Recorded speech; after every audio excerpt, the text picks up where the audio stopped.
Hello everyone, this is Moses from ZAATAR Gardens. In this video I'm going to be talking about the Babcock Peach, large white peach, one of my favorite fruits by the way. The first thing I'm going to talk about is the issues that I experienced with this peach.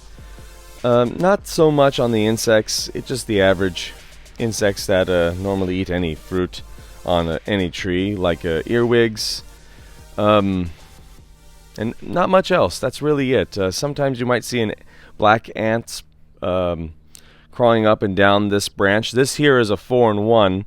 I have a nectarine, this peach, an apricot, and a plum. So I noticed that the black ants normally climb this branch instead of the nectarine and the apricot and the plum. So black ants obviously are more attracted to this white peach.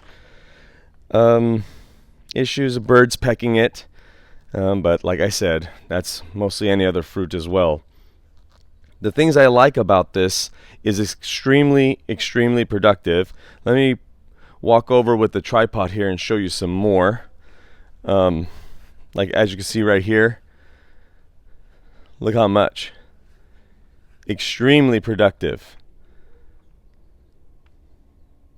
Isn't that amazing? Let me set it over here now. Nice and gently. Lulu's right over here. I don't know what she's doing. Oh, she's smelling the tree trunk for squirrels. That's the other thing. Squirrels climb this tree a lot. I don't know which fruit they're going to or what they're doing. So, I don't think they're going to the peach though. Okay, other things I like. It's a very large peach. So if you like large peaches, Babcock Peach is the way to go. The growth habit, compared to the other varieties I have on this tree of stone fruit, it is not the most vigorous of growers. The most vigorous grower is a Santa Rosa plum, no contest at all. Just like every other stone fruit, it wants full sun. It won't probably survive that well in the shade, but I don't know, I haven't tested that because it's always in full sun. But I would suggest only planting it in full sun, 6+ hours of day of sun. Now, how I grow this plant is much like the rest, except this one has a lot of grass. I'll put the camera down. The grass lawn is in front of it, so there is about half the amount of wood chips on this tree compared to others. So wood chips around this tree, I didn't do that heavily. I say it was about 3 to 6 inches deep of wood chips.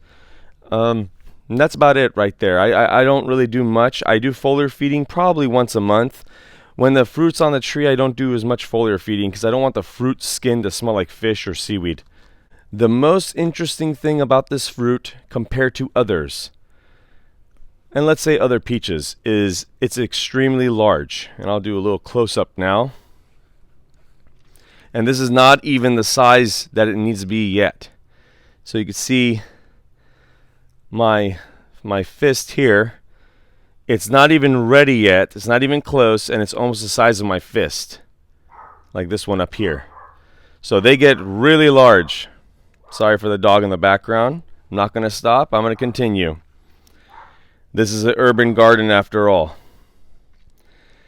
The taste on it, okay, this is where it's almost hit and miss. There you go, Lulu. Keep that dog quiet. Do not get me wrong. Any fresh fruit is good fruit.